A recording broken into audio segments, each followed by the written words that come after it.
గతంలో ఎప్పుడు లేని విధంగా నియోజకవర్గంలో గొడవలు ఎక్కువ జరుగుతున్నాయి, కొట్టాటలు ఎక్కువ జరుగుతున్నాయని వార్తలు వస్తున్నాయి. ఎంతవరకు వాస్తవం, దాని వెనకాల కారణం ఏంటి? ఇంతకుముందు ఎప్పుడు లేదు కానీ అంటే వచ్చిన తర్వాత ఈయన కూడా రాజారెడ్డి రాజ్యాంగం ఫాలో అవుతుంది. అది వాళ్ళ నాయకుడు ఎట్లా ఉంటాడో ఈయన కూడా అంతే ఉంటున్నాడు. గత 5 సంవత్సరాల్లో కొత్తగా వేసిన రోడ్లు కానీ అభివృద్ధి పనులు కానీ ఏమున్నాయి? రోడ్లు ఏమో తెలియదు కానీ ఏమో కారు నడిపేవాడు తెలుసు, అది ఎక్కడ గుంతలు ఉన్నాయో తెలుసు. ఇది 20,000 కోట్లు అంట, అది ఏడేసిందో తెలియదు. మరి సొంత ఇల్లు లేని వారికి పక్కా ఇల్లు కట్టించామని చెప్పి బ్రహ్మనాయుడు గారు చెప్తున్నారు. అది ఎంతవరకు వాస్తవం? మీ ఏరియాలో ఎవరికైనా ఇల్లు వచ్చాయా?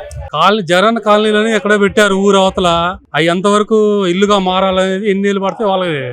SC, ST, minority, BC, OC అన్ని వర్గాలకి సామాజిక న్యాయం ఏనేసేసారని చెప్తున్నారు. సామాజిక న్యాయం ముందు వాళ్ళకి అర్థం అవ్వాలి కదా. సామాజిక న్యాయం అంటే వాళ్ళకి అర్థం కాదు, జనాలు నడితే వాళ్ళు కొట్టడం అంతే, అన్న తప్పితే ఏం లేదు.